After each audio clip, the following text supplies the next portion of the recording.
제목을 다 같이 읽도록 하겠습니다. 시작. 한국교회 현실은 여러분 알다시피 우리가 다 자타가 알듯이 만만하지 않습니다. 이제 한국교회는 더 이상 부흥을 말하는 시대는 지났다라고 말합니다. 이제는 누구나 부인할 수 없듯이 한국교회는 유지하는 시대를 넘어서 이제는 깊이 침체하는 시대로 돌입한 것이 아니라 빠져가고 있다라고 말하고, 탈출구가 있느냐? 거기에 대한 수많은 토론이 있습니다. 학술, 세미나도 하고 있습니다. 여러 대화를 나누고 있지만 좀처럼 해법을 찾지는 못하고 있습니다. 늘상 그런저런 얘기예요. 이렇게 이론적인 얘기일 뿐입니다. 왜냐하면 그 대담에 참여한 대부분의 사람들이 현직 목회자가 아니라 교수들이기 때문이에요. 목회를 통해 고민하는 자들이 아니라 가르치는 교수님들이기 때문에 현실을 정확히 파악을 못하고 있기 때문입니다. 답이 없을까? 그렇다면 그러나 아닙니다. 모든 문제에는 해답이 있습니다. 수학이 아무리 어려워도 해답이 있습니다. 이 문제 또한 반드시 해답은 있습니다. 그럴 때는 처음으로 돌아가는 것입니다. 산에서 길을 잃으면 처음으로 돌아가는 것입니다. 산 꼭대기에 가면 처음으로 돌아가 보는 것입니다. 내가 길을 잃게 되면 처음에 내가 어디서 시작했는지를 깨닫고 알면 됩니다. 처음으로 돌아가게 되면 무엇이 잘못되었는지 쉽게 알 수 있고 잃어버린 길도 찾아낼 수 있습니다. 그리고 또 하나의 저 중요한 쉬운 방법은 동일한 문제에 빠졌던 사람이, 또한 빠졌던 집단이, 빠졌던 사회가 그 문제로부터 빠져나온 해법을 보면 돼요. 우리보다 먼저 동일한 문제를 경험한 사람들이 그 문제로부터 어떻게 빠져나왔는지를 보면 됩니다. 사람들의 예를 보면 저렇게 빠져나왔구나. 그럼 우리도 이렇게 한번 시도해 볼 수 있습니다. 여기 성경에는 그 예들이 많습니다. 두려움을 극복하고 축복의 사람이 된 사람, 바로 이 한 사람이 있습니다. 창세기 32장 24절입니다. 시작. 야곱은 홀로 남았더니 어떤 사람이 날이 새도록 야곱과 씨름하다가. 아멘. 지금 20년 전에 형 에서를 속이고, 그리고 아버지 이삭을 속이고 그가 장자의 축복권을 받으러 도망가 버렸습니다. 살인이 날 것이다, 아니면 형에게 극진히 살한 취급을 못 받을 것을 두려워해서 외삼촌 라반의 집에 들어갔습니다. 21년, 20년 동안 가진 고생을 다 한 후에 그래 나름대로 축복도 받고, 그리고 아내도 데리고, 그리고 자녀도 데리고 수많은 우리가 알 때 가축과 함께 그가 자신의 고향으로 돌아오게 되었는데, 형이 저 앞에 보이는 거예요. 자녀들을 먼저 다 보내고 아내도 보내고 그 다음에 형의 마음을 달리기 위해서 그 가축도 먼저 보냈습니다. 그 다음에 홀로 남았어요. 그가 할 일은 너무나 아직도 두려운 거예요. 확신이 쓰지 않았고 두려움 속에서 그가 한 일은 바로 밤이 새도록 기도한 것입니다. 밤이 새도록 기도했어요. 그랬더니 이렇게 말합니다. 26절입니다. 시작. 그가 이르되 날이 새려하니 나로 가게 하라.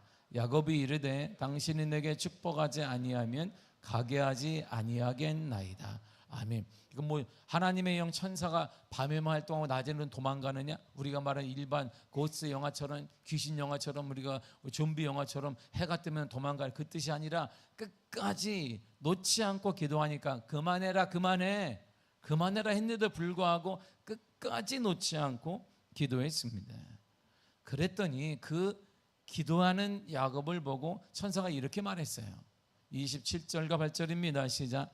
그 사람이 그에게 이르되 내 이름이 무엇이냐? 그가 이르되 야곱이니이다. 그가 이르되 내 이름을 다시는 야곱이라 부를 것이 아니요 이스라엘이라 부를 것이니 이는 내가 하나님과 및 사람들과 겨루어 이겼음이니라. 아멘. 너는 승리자다 이런 말이에요. 이제 이름 바꿔라. 너는 거짓말하는 자가 아니다. 이제는 너는 승리자야. 이스라엘이야. 너는 승리한 사람이야. 뭘 통해 승리했는데 그가 전쟁에 나간 것도 아니고 형을 무찌르는 것도 아니고 수많은 뭘 승리한 것도 아니다. 하나님이 너는 승리했다. 무엇 때문에? 기도 때문이다 이런 말이에요.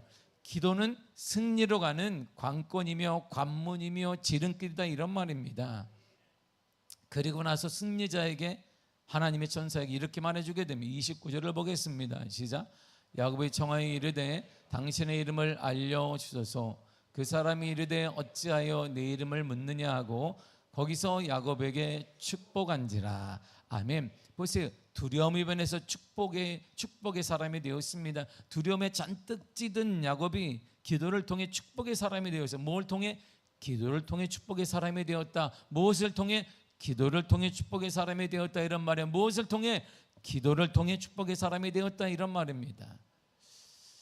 자신이 범한 심각한 죄로 인해 왕권뿐 아니라 모든 것을 빼앗길 위기에 처한 다윗이 이스라엘 위대한 왕으로 다시 변화가 되었습니다. 그는 살인자이고 한 가정을 해친 사람이고 우리가 말한 배은망덕뿐만 아니라 하나님의 은혜를 저버린 사람이고 정말 파렴치한 사람인데 가장 이스라엘이 탁월하고 존경받는 왕으로 다시 변화되었습니다. 그 원인이 어디 있을까요? 시편 51편 10절을 보면 그의 기도가 나옵니다. 시작. 하나님이여 내 속에 정한 마음을 창조하시고 내 안에 정직한 영을 새롭게 하소서. 아멘. 다윗의 회개 기도, 깊이 있는 회개 기도를 통해 그의 인생이 변화되어지고 인생이 달라지는 역사를 보게 됩니다. 인생이 변화되는 것, 실패자가 은혜로 축복의 사람이 되어지는 것, 파렴치한 사람이 하나님의 축복의 사람이 되는 비결이 있든지 바로 기도에 있다. 이런 말입니다. 한나는 기도를 통해 하나님의 은혜 가운데 사무엘을 얻게 되었습니다. 다니엘도 마찬가지입니다. 그가 위기를 극복하는 방법은 다른 데 있지 않았습니다. 사람을 찾아가거나 권력을 쓰거나 돈을 주거나 매수를 하거나 그런 방법이 아니었다. 이런 말입니다. 다니엘의 위기 극복법은 이것이었습니다. 다니엘 6장 10절입니다. 시작. 다니엘이 이조세의 왕의 도장이 찍힌 것을 알고도 자기 집에 돌아가서는 윗방에 올라가 예루살렘으로 향한 창문을 열고 전에 하던 대로 하루 3번씩 무릎을 꿇고 기도하며 그의 하나님께 감사하였더라. 아멘. 그는 기도에 있습니다. 그의 위기의 정면 돌파는 바로 그 힘은 바로 기도에 있는 것입니다. 우리 가운데 문제가 생길 때 그 문제를 돌파하며 극복하며 승리하는 비결이 무엇이냐? 바로 기도인 것입니다. 기도하되 어떻게 기도하라? 감사하며 기도하라는 것입니다. 초대교회에는요, 예수님이 죽으시고 그때는 잠시 두려움에 가득 찼지만 부활하셨어요. 그래서 잠시 40일 동안 부활하다가 그들은 기뻤습니다. 예수님이 부활하셨네, 야 대단하시다. 근데 예수님이 승천해 버렸어요. 그 다음에 다시 이들이 두려움에 빠졌습니다. 가는 곳곳마다 그들의 눈빛과 박해를 하는 사람이 점점 늘어나게 되었습니다. 초대교회는 박해와 흩어짐 속에서 그럼에도 불구하고 부흥을 역사를 맛보았습니다.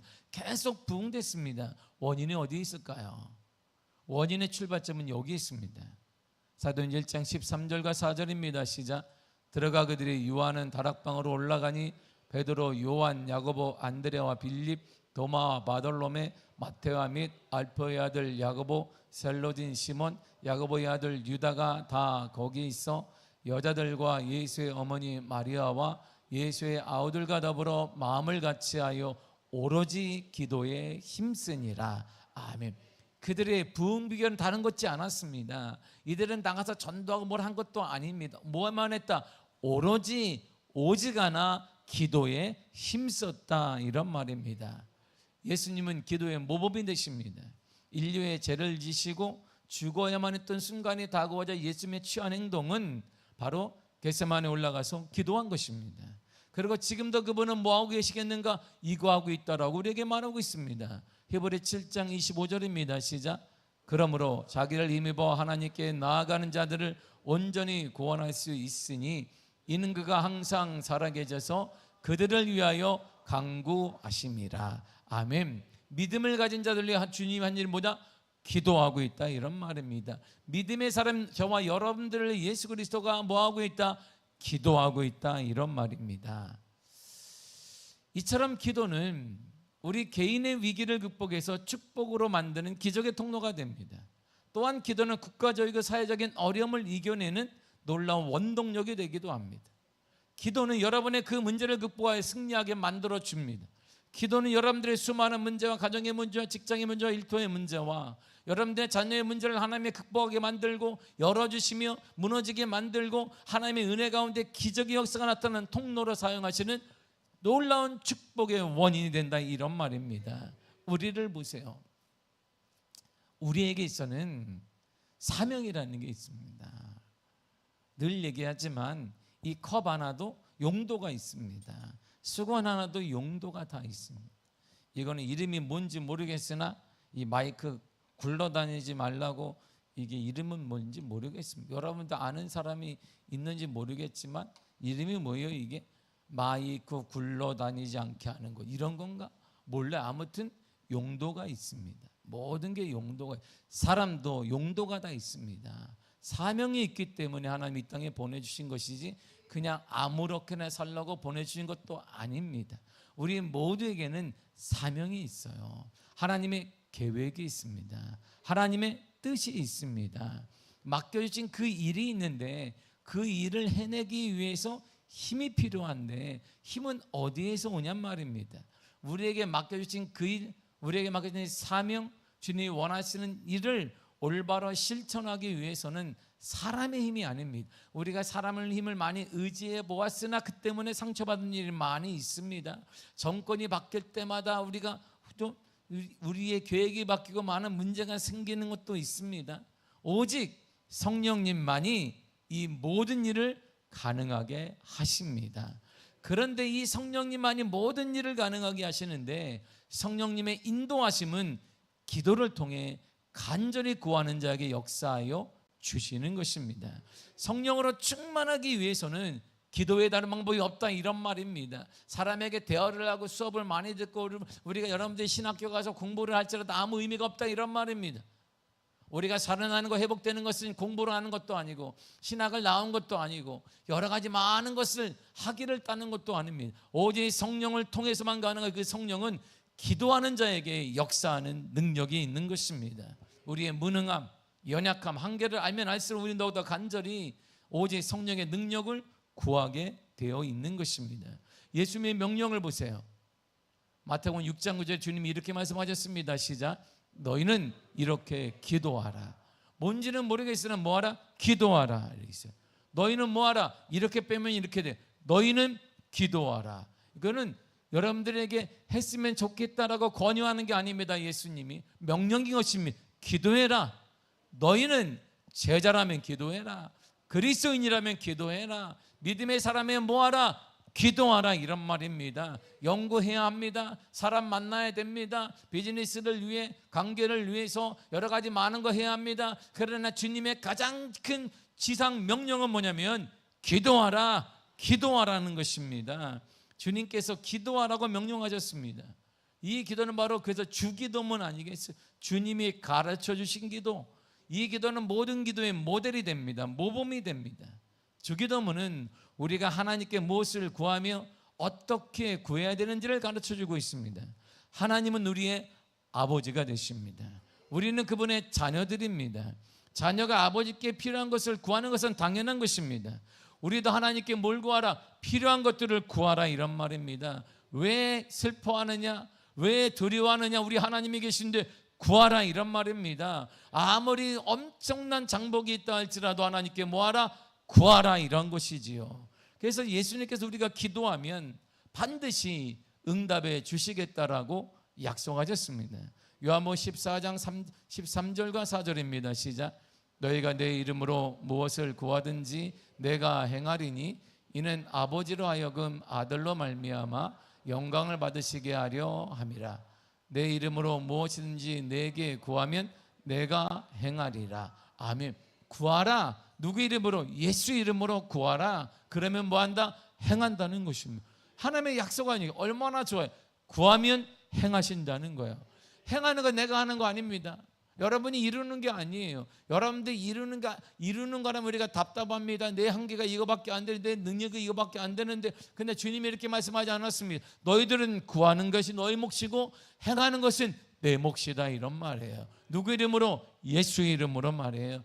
예수 이름으로 우린 구하고 예수님은 행하신다 이런 말이에요. 얼마나 좋아요. 할렐루야. 근데 얼마나 좋으시죠?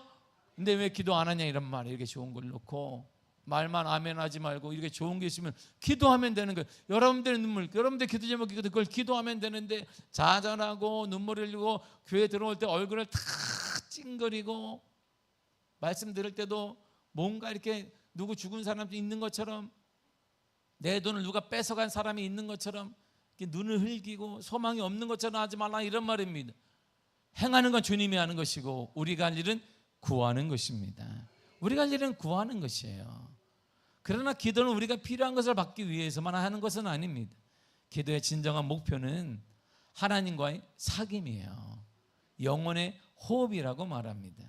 우리가 구원받기 전에는 하나님과 나 사이에 막힌담이 있어요. 막힌담이 있기 때문에 내가 주여 하나님에도 막힌 다음에 하나님께 안 가요. 하나님이 응답하셔도 나에게 듣지를 못합니다. 그러나 이제는 예수님으로 인하여서 그 담이 허물어지게 되었습니다. 그래서 이제 우리는 하나님과 교제하며 살 수 있는데 그 방법이 바로 기도인 것입니다. 그렇기 때문에 성경 우리에게 쉬지 말고 기도하라라고 말씀하신 것이에요. 그래서 우리는 늘 기도를 통해 성령님과 교제하는 삶을 살아가야 하는 것입니다. 기도가 없이는 우리가 너무나 쉽게 교만에 빠져요. 우리의 씨름은 혈과 육에 대한 것이 아니요 공중의 권세 잡은 자 바로 사단 마귀와의 싸움이다라고 했습니다. 이 싸움은 인간의 지혜와 능력으로는 이길 수가 없습니다. 성령께서 우리를 통해 역사해 주셔야 하지만 우리가 이길 수 있는 싸움입니다. 그래서 성령을 의지하기 위해서는 뭘 해야 되느냐? 기도해야 된다, 이런 말이에요. 성령 역사를 강하게 나타나기를 원하고 은혜 받기를 원하고 충만하기를 원한다면 뭐하라? 기도하라는 것입니다. 뭐하라고요? 기도하라는 것입니다. 혹시 하나님 우리를 불쌍히 여기셔서 우리에게 싸움을 내가 아무것도 안 했고 내가 조금 열심히 하고 있는데 싸움을 이겼다면 그거 정말 더 불행한 거예요. 우리가 착각하기 때문입니다. 내 힘으로 싸움을 이겼나 보다. 그래서 교만에 빠지게 되고 교만은 패망의 선봉이다라고 주님이 말씀하셨기 때문에 어리석음이며 큰 죄입니다. 기도는 하면 할수록 성령으로 충만해지고 있습니다. 성령으로 충만해진다는 것은 우리 자아가 죽는다는 것이에요. 하나님에 대한 순종하는 모습으로 변화된다는 것입니다. 보세요. 내 안에 우리 나라는 자아 속에는 두 가지가 존재할 수가 없어요. 내가 있든 하나님이 있든 둘 중에 하나밖에 없습니다. 우리는 내가 둘 중에 두 분이 있어, 그렇지 않습니다. 우리 나라는 자아 안에는 둘 중에 하나예요. 내가 지배를 하든 하나님이 지배하든, 영이 지배를, 성령이 지배를 하든 내 육이 지배를 하든 둘 중에 하나에 사로잡혀 있어요. 그래서 구분하기가 되게 쉬워요. 우리 성도들을 쭉 놓고 보면 육의 사람, 영의 사람. 근데 구분을 하겠어요, 안 하겠어요? 하면 큰일 나지, 하면 큰일 나지. 하면 다 시험 들기 때문에 안 하는 거예요. 저도 그냥 할렐루야 그런 것이지. 딱 보면 육의 사람, 영의 사람. 명단을 작성해 보면 할렐루야. 나도 이렇게 대충 하는데 하나님은 얼마나 자세히 아시겠어요? 이야, 영의 사람이 되시기를 축복합니다. 두 개는 인격체가 두 개가 될 수 없어요. 내 힘으로 내 자아로 충만한 사람, 하나님으로 충만한 사람, 자아는 하나밖에 없습니다. 내 자아가 충만해지면 성령 역사가 약해져요. 그래서 성령을 의지하게 되면 내 자아가 작아집니다. 결정적으로 하나님께서는 자아가 깨진 자를 통해서 일하시고 사용하시고 기적과 은혜를 주십니다.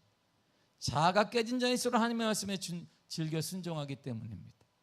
하나님께서 순종하는 자는 하나님께 또한 그에게 축복과 은혜를 허락하시는 것입니다.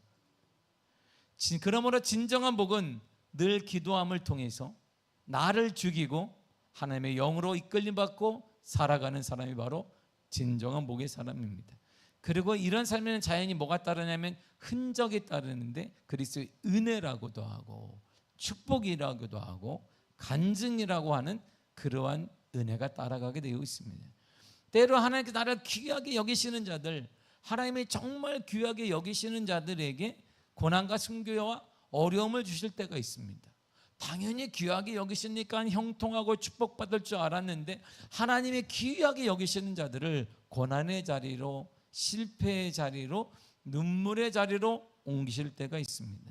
왜냐하면 하나님은 기쁜 교제를 누리는 자만이 그런 고난과 그런 죽음을 감당하고 문제를 감당할 수 있기 때문에 그에게만 주시는 하나님의 선물인 것이고 그 고난을 감당하는 자는 더 큰 은혜를 하나님이 허락하여 주시는 것입니다. 그러므로 기도를 통해 구할 것은 하나님과의 친밀한 교제인 것입니다. 그리고 친밀한 자에게 우리 하나님은 반드시 그에 따른 은혜를 허락하여 주십니다.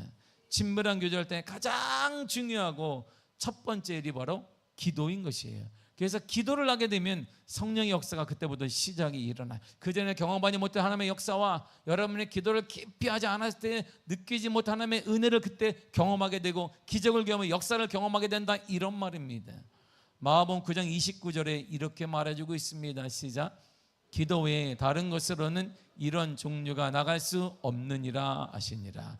기도 외에는 역사가 일어나지 않는다. 기도 외에는 능력이 나가지 않는다. 기도 외에는 간증이 일어날 수 없다. 기도 외에는 신앙이 깊어지지 않는다. 기도 외에는 역사가 일어나지 않는 거야, 이런 말. 바꿔서 얘기하면 기도하는 자에게는 그 문제가 아무리 크다고 할지라도, 시대적 문제가 있다 할지라도, 경제적이든지 정치적이든지 모든 문제를 할지라도, 자녀 문제든지 모든 가정의 문제를 할지라도 기도하는 자를 통해서는 극복되어지고 역사가 일어나며 길이 열리게 된다, 이런 말입니다.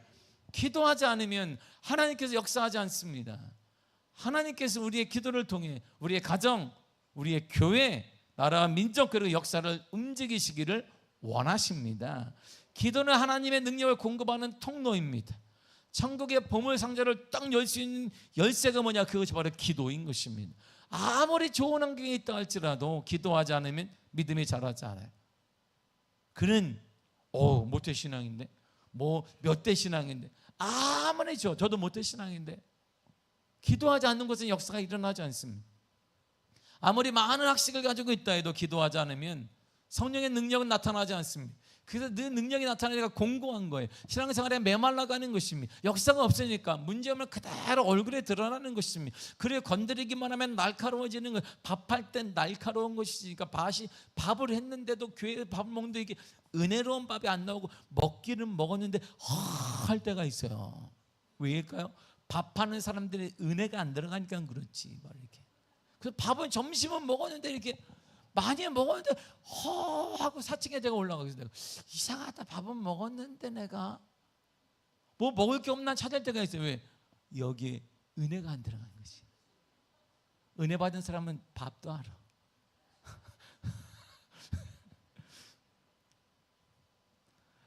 어떻게 기도해야 될까요?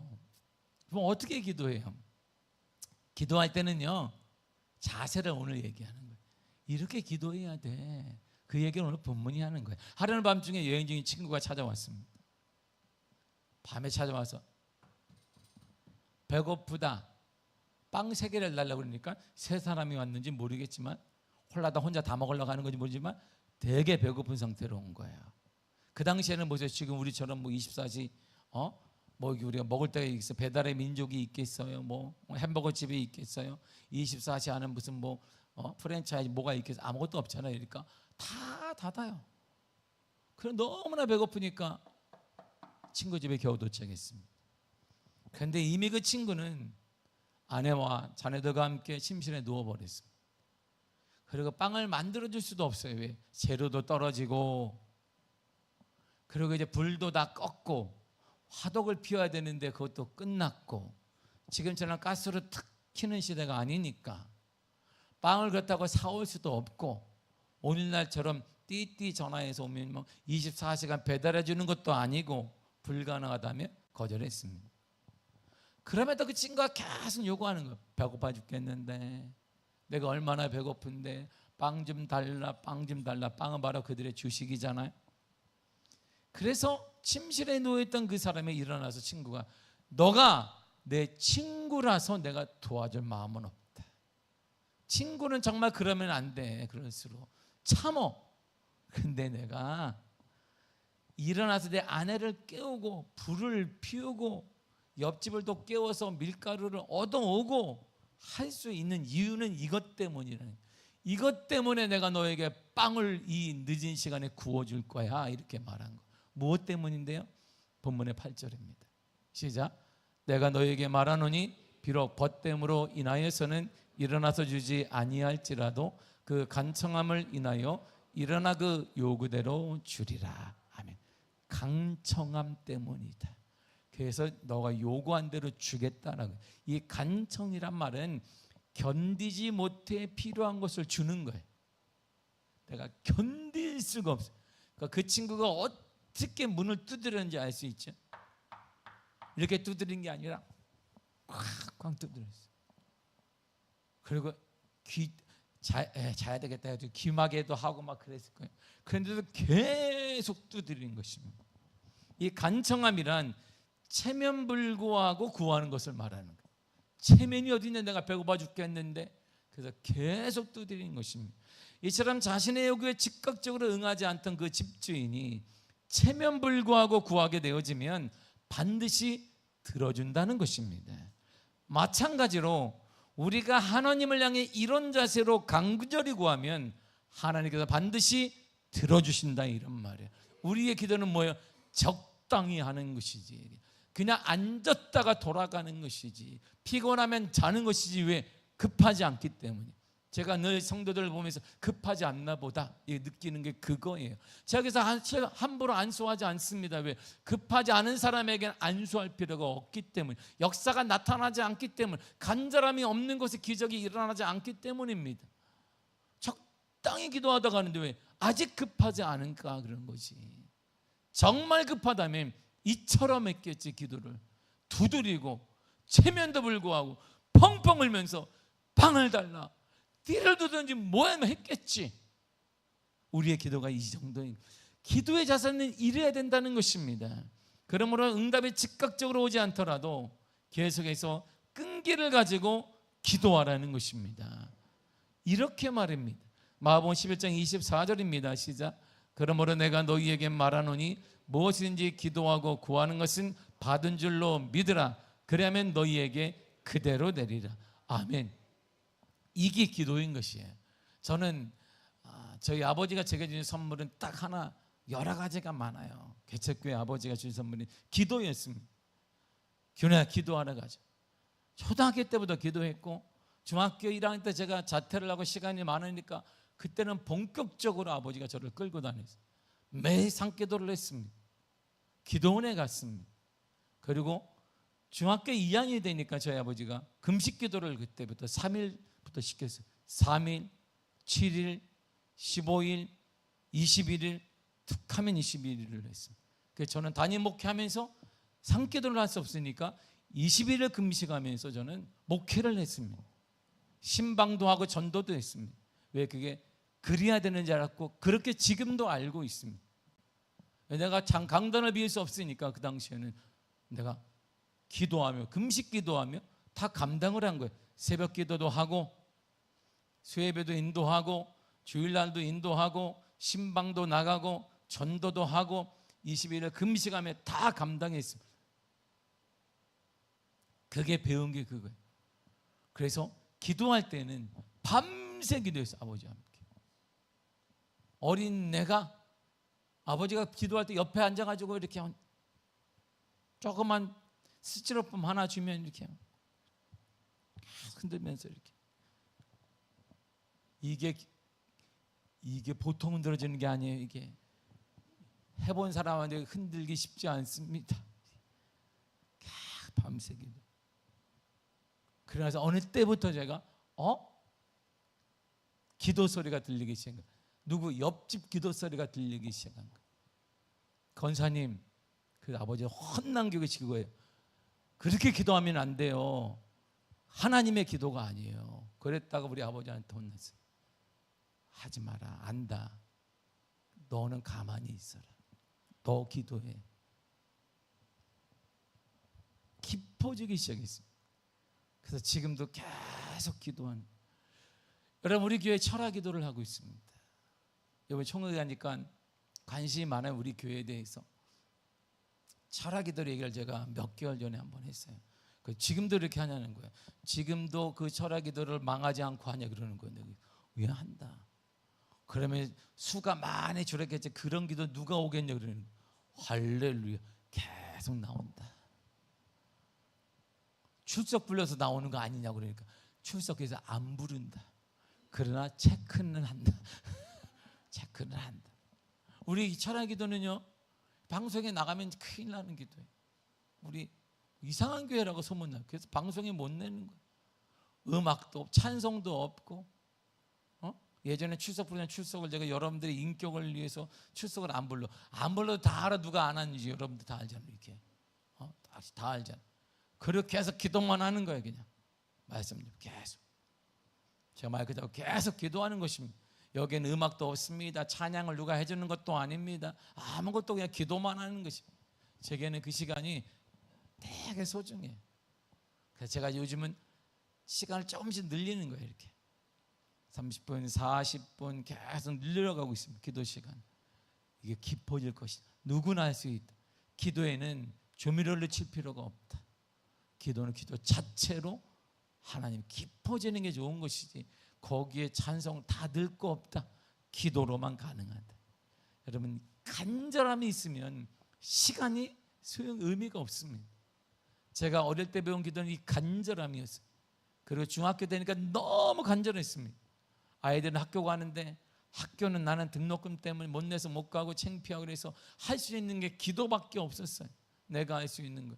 앞길에 대한 것도 소망이 없고 중학교 2학년 때 제가 아르바이트를 시작했는데 온갖 욕을 먹으면서 아르바이트 탐구했는 걸 거의 다 했습니다. 그러면 할 수 있는 게 뭐가 있겠어요? 제가 어린애가 기도밖에 없는.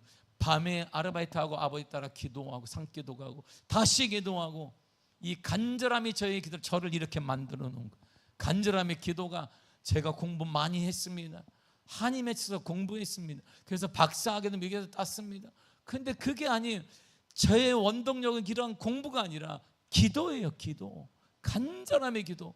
주님 외에는 소망이 없다는 간절함. 주님 내 환경은 주님 외에는 소망이 없다는 그 간절함. 주 외에는 아무도 나를 도와줄 수 없다는 그 간절함이 나를 이렇게 만들어 놓은 거예요. 하나님께서 은혜받게 한 것입니다. 여러분 이 간절함을 주님이 원하시니 간절함으로 인해서 요구대로 들어주겠다라고 했어요. 친구 때문도 아니고 너 능력 때문, 언젠가 네가 돈이 많으니까 갚을 수 있는 능력이 있기 때문도 아니다. 하나, 너의 간청함, 체면불구하고 기도하는 내 모습 때문에 주인이 들어준다는 것입니다.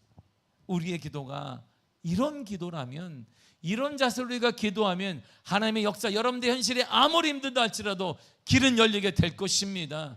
한국 경제가 아무리 무너진다 할지라도 하나님이 여러분들 보호하여 주실 것입니다. 지켜주실 것입니다. 역사하여 주실 것입니다. 이것이 우리의 믿음이며 이 믿음으로 우리가 기도할 때 역사가 일어나게 되는 것입니다. 이게 주님이 원하시는 기도의 자세인 거예요. 그러한 자세로 우리가 기도하게 되면 하나님의 약속을 받아요. 9절을 읽겠습니다. 시작. 내가 또 너희에게 이르노니 구하라 그러면 너희에게 주실 것이요 찾으라 그러면 너희 찾아낼 것이요 문을 두드리라 그러면 너희에게 열릴 것이니라. 자, 빨간색으로 되어 있잖아요. 이 한 절에 그러면 세 번이나 반복되어 있습니다. 왜 그게 뭘까요? 찾으면 구하면 주고 바로 약속을 하신 거예요. 약속. 이게 그러면의 뜻은 약속이라는 것입니다. 모든 기도에는 그러니까 그러면이 있어요. 기도하면 뭐가 있다. 기도하면 가정의 길이 열린다. 기도하면 자녀들의 길이 열린다. 기도하면 막힌 다음에 무너지게 된다. 기도하면 사업이 다시 일어나게 된다. 기도하면 부흥이 일어나게 된다. 그래서 저는 이번 총회 때 제가 우리 교회가 총회의 스타가 된 건 사실입니다. 막 예배 중에 설교 중에 방송에 나가는데 막 비하교회 막 얘기를 막 했어요. 저렇게 뜨거워되지 않냐? 내가 할렐루야.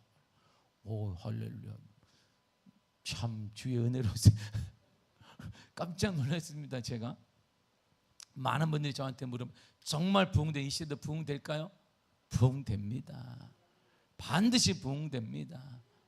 기도하는 교회마다 부흥됩니다. 기도가 너무 힘들어요.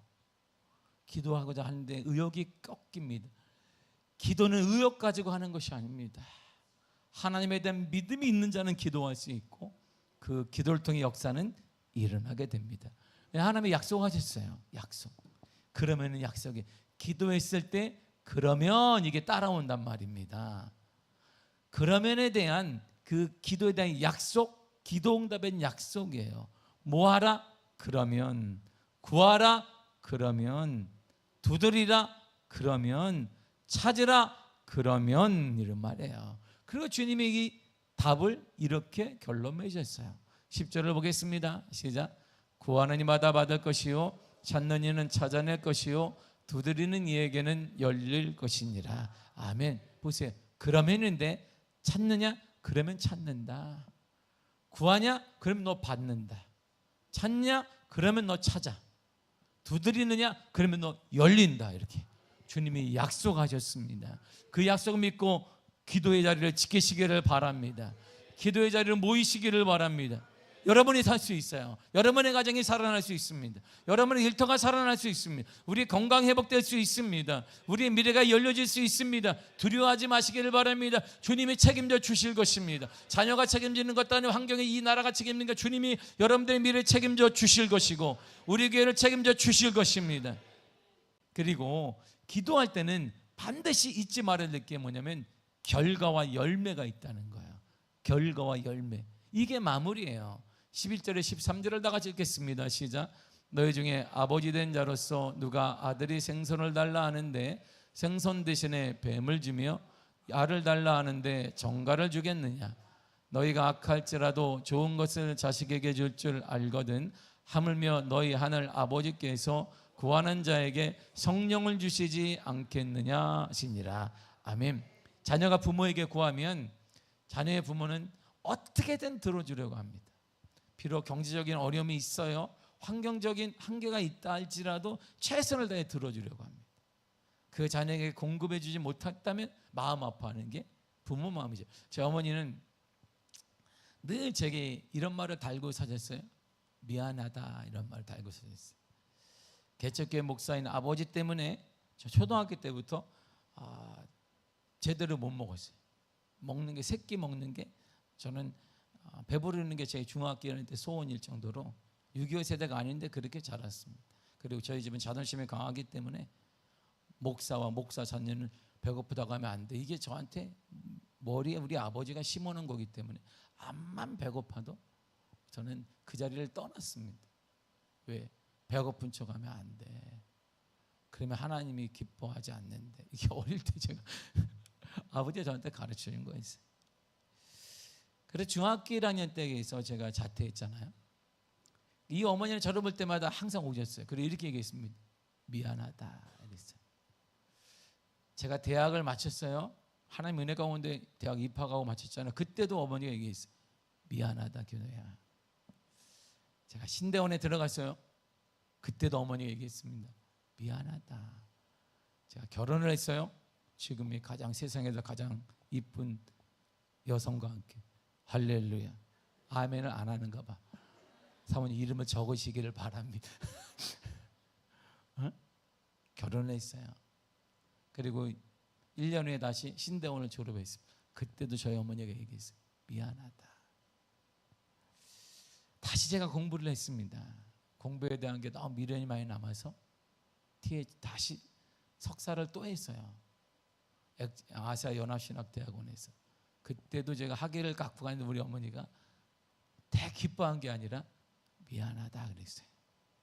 제가 미국에서 학위를 받고 한국에 들어왔을 때에도 정말 장하다 우리 아들 그러면서 한 말이 있어요. 미안하다 그랬습니다. 그게 어머니예요. 부모의 마음일 것입니다. 언제부터인가 제가 철이 일찍 들어서는지 몰라도 제가 늘 이렇게 말해요. 어머니 죄송해요 이렇게 말해요. 죄송합니다 이렇게 제가 말하고 있습니다. 이처럼 아무리 약한 부모라 해도 힘든 부모라 해도 자기 자녀에게는 다 해주기를 원해요. 아무리 내가 없어도 우리 자녀는 어떻게든지 해주기를 원합니다. 그래서 주님이 그 마음을 아시는 주님이 이렇게 얘기한 거예요. 너희가 악할지라도 좋은 것을 자식에게 줄 줄 알지 않냐. 그런데 하물며 하늘에 계신 너희 아버지께서 너희 구하는 자에게 주시지 못한 것이 뭐가 있느냐. 다 주실 거야 이렇게 말씀하신 거야. 하나님은 준비되어 있습니다. 우리는 한계가 있지만 하나님은 한계가 없습니다. 주님이 공급하여 주실 것입니다. 반드시 좋은 것을 주신다고 했는데, 그런데 우리에게 주시는 가장 좋은 것을 성경이 뭐라고 하냐면 성령이라는 거예요. 실망스럽게 우리가 원하는 게 성령이에요? 우리가 원하는 게 뭐예요? 이거잖아. 이거 솔직히 이거잖아요. 우리가 원하는 게. 근데 주님이 우리 마음을 모르고 성령을 주겠다는 거. 아이고 참나. 우리에게 필요한 게 뭐예요 지금? 이거지. 뭐 말은 성령 그러지만 나갈 때 보면 내가 돈만 있으면 애들 팍 밀어주고, 내가 돈만 있으면 내가 여기 안 살아, 이 동네에 내가 강남에 살지, 내가 이제 강남 뭐 이렇게 뭐 100몇 층에 살고, 내가 아침도 아파트에서, 요즘에 밤 나오는 아파트가 최고라며. 그래서 우리 집에 아침이 딱 나오잖아요. 우리 집이 최고라 이런 말이에요. 아니, 우리에게 가장 좋은 거라면 물질도 있고 학력도 있고 성공도 있고 좋은 성품도 있고 좋은 만남도 있고 자녀들이 잘 되는 게 있는데, 주님은 뭐라냐면 가장 좋은 거 성령을 주겠다니까. 아마 제자들도 우리처럼 그거 이렇게 말하지는 못하지만 우리도 말을 못해. 다 말을 못하냐 저한테? 얼굴에 써 있잖아요. 근데 그게 정말 가장 좋은 것일까? 이렇게 얼굴이 지금 자문하고 있잖아요. 그 이유는 성령은 모든 것의 근본이고 출발이기 때문이에요. 고린도서 12장 7절에 이렇게 말합니다. 시작. 각 사람에게 성령을 나타내심은 유익하게 하려 하심이라. 아멘. 성령은 모든 사람들에게 유익을 준다는 거예요. 부한 사람에게도 유익하게 만들고, 가난한 사람에게도 유익하게 만들고, 공부하는 사람에게도 유익하게 만들고, 사업하는 사람들에게 유익을 주어주며 모든 사람에게 성령은 유익을 준다, 이런 말입니다. 실제로 오순절 이후에 성령의 역사로 가장 귀한 선물인 복음의 역사가 활활 타오르게 되고 부흥이 일어나게 되었습니다. 그래서 초대교회 때 가장 위험하고 초조하고 불안할 때 제 아들 포함 120명의 성도들이 간절히 요한의 다락방에 모여 기도할 때 가장 좋은 선물이 그곳에 임하게 되었습니다. 사도행전 2장 1절에서 4절입니다. 시작. 오순절 날이 이미 이름에 그들이 다 같이 한 곳에 모였더니 호련히 하늘로부터 급하고 강한 바람 같은 소리가 있어 그들이 앉은 온 집에 가득하며 마치 불의 혀처럼 갈라지는 것들이 그들에게 보여 각 사람 위에 하나씩 임하여 있더니 그들이 다 성령의 충만함을 받고 성령의 말하게 하심을 따라 다른 언어들도 말하기를 시작하니라. 아멘. 보세요. 간절히 기도했더니 가장 좋은 선물을 하나님이 주셨는데, 주님이 뭐냐면 성령을 주신 거예요. 성령 충만을 받게 되었습니다. 이 사건을 계기로 초대교회는 심체와 불안과 핍박과 어려움 속에서 불같이 일어나게 되었고 부흥하게 되었으며 역사를 이루게 되었던 것입니다. 담대한 믿음의 말씀을 선포하며 구원받는 자들이 늘어나게 되었고 교회들이 계속적으로 세워져 지금까지 우리 대한민국의 교회가 들어오는 역사가 일어나게 된 것입니다. 기적이 현실이 되었습니다. 수많은 간증이 일어나게 되었습니다. 그래서 기도하면 반드시 응답해 주시고 그 응답의 최고의 선물이 뭐냐? 성령이에요. 그 성령이 여러분들의 필요한 것들을 공급하시고 채워주실 것입니다. 여러분 가정에 공급한 것이 공급하시고 채워주실 것이고 한국교회 우리 교회 하나님의 공급하심으로 채워주실 것입니다. 주님께서 먼저 성령이 오시면 결국 이런 일이 일어나거든요. 요한복음 6장 63절입니다. 시작. 살리는 것은 영이니 육은 무의가 아니라 생명이라. 아멘. 살리는 것은 뭐예요? 영이에요. 영. 예수님의 영, 바로 성령이 살리는 것이다, 이런 말입니다. 영은 생명이에요. 살아나는 거예요. 그래서 기도하면 성령이 오시는데 그 성령이 오시면 살린단 말이에요. 여러분의 일터를 살리고 여러분의 기업을 살리며 우리 자녀를 살리고 가정을 살린단 말입니다. 우리 교회를 살린단 말입니다. 살아나게 하여 주실 것입니다. 살아나게 할 것입니다. 반드시 살아나게 할 것입니다. 한국교회 부흥되는 시기를, 그때는 가난했기 때문에 GNP 5천 이런 거 말고, 통계 말고 한국교회 부흥의 때를 보면 그때는 새벽 기도회는 철야 기도회, 삼기도회, 금식 기도회, 모이면 기도했습니다. 애 안고 와서 기도했습니다. 젖먹이를 안고 새벽에 나와 눈물로 기도했습니다. 이 가난이 되물되지 않게 해주세요.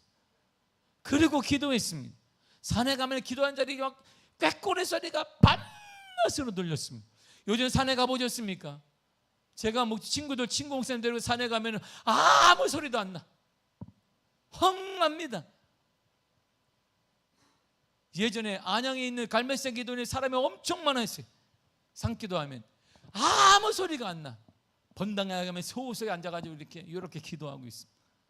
청계산 가면 예전에 밤에 정말 소리 많았습니다. 밤에 가보세요. 아무 소리가 나오지 않아요.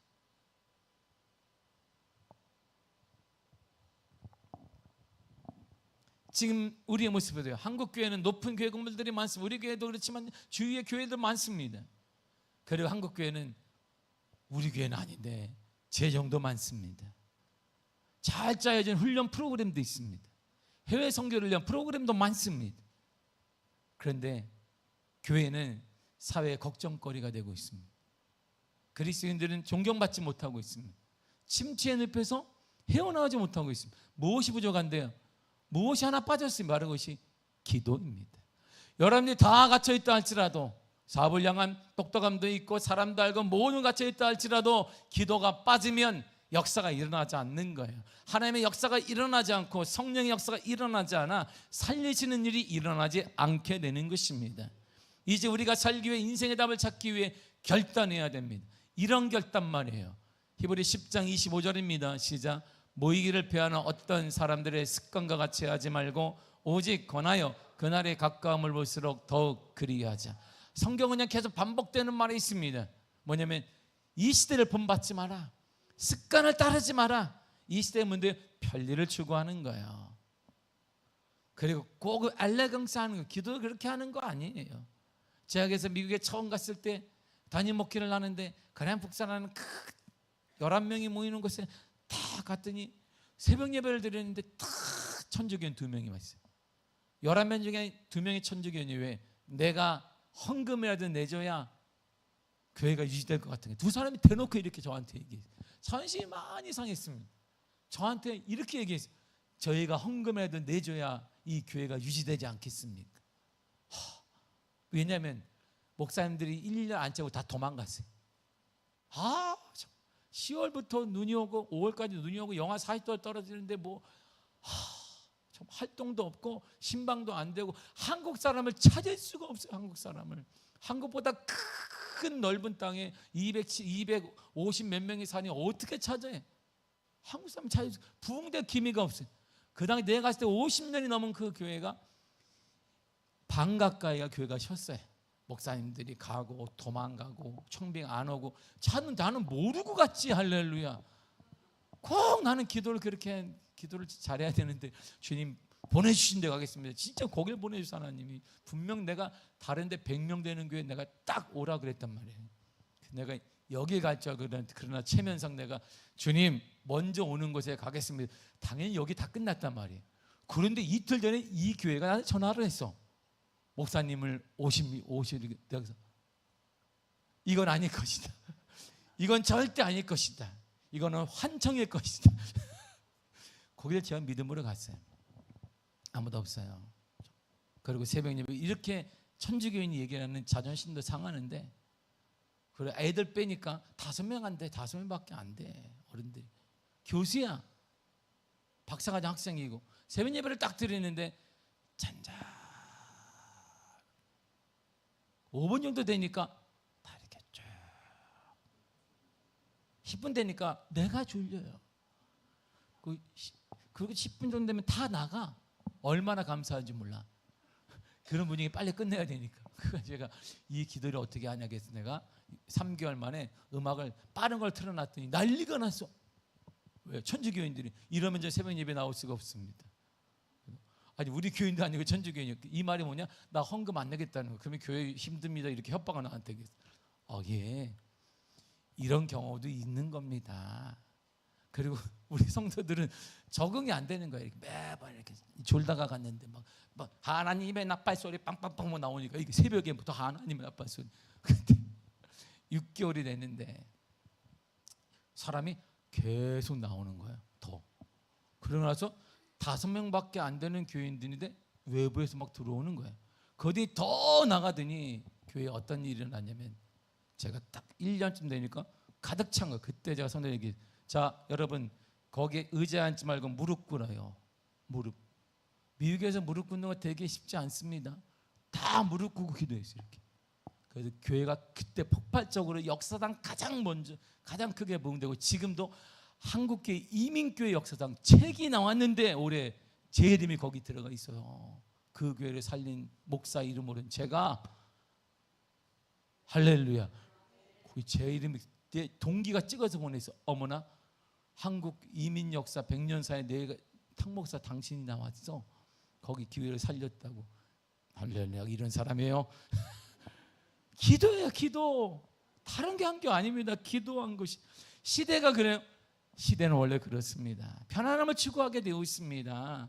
근데 그걸 습관을 쫓지 말라고 그랬습니다. 더 나아가 사도 바울은 이렇게 얘기했습니다. 주님께서 로마서 12장 2절입니다. 시작. 너희는 이 세대를 본받지 말고 오직 마음을 새롭게 함으로 변화를 받아 하나님의 선하시고 기뻐하시고 온전한 뜻이 무엇인지 분별하도록 하라. 아멘. 시대를 본받지 말라 이런 말입니다. 쉬운 것을 찾는 시대입니다. 쉽게 신앙생활 하려고 합니다. 기도도 마찬가지입니다. 그래서 우리가 금요일날 기도를 그렇게 바꾼 거예요. 금요일날은 아무것도 하지 않습니다. 오직 기도만 합니다. 오직 기도만 해요. 금요일날은 처음 온 사람이 적응하기 되게 힘들 거예요. 그래서 무슨 기도는 이렇게 하나 금요 기도회를 무슨 뭐 찬송도 안 하고 그냥 기도만 해요. 우리는 오직 기도만 합니다. 그 기도 제목을 주는 것도 아닙니다. 스크린에 그냥 띄울 뿐이 그냥 주여 삼차고 계속 기도만 하는 거예요. 계속 통성으로 제가 마이크 잡고 계속 끝날 때까지 기도하는 게 이게 다입니다. 초대교회에 뭐가 있었겠어요? 그들이 반주가 있겠어요? 아무것도 없어요. 초대교회도. 우리도 그렇게 하면 초대교회의 역사가 반드시 일어나게 될 것입니다. 하나님의 생각 우리의 생각처럼 달라요. 지금은 편안하게 잔잔하게 신앙생활 할 때가 아닙니다. 사랑하는 성도 여러분, 지금이 기도할 때입니다. 그것도 간절히 간청함으로 기도할 때입니다. 지금도 그렇게 기도하는가? 예, 지금도 우리는 그렇게 기도합니다. 우리 미아교회는 지금도 그렇게 기도합니다. 초대교회처럼 그렇게 기도합니다. 우리는 아무 악기가 없더라도 그렇게 기도할 것이고 하나님만을 위해서 집중하며 기도할 것입니다. 지금은 김식하며 기도하고 지금은 간절히 주님을 찾을 때입니다. 사랑하는 성도 여러분, 기도의 자리에 모여야 합니다.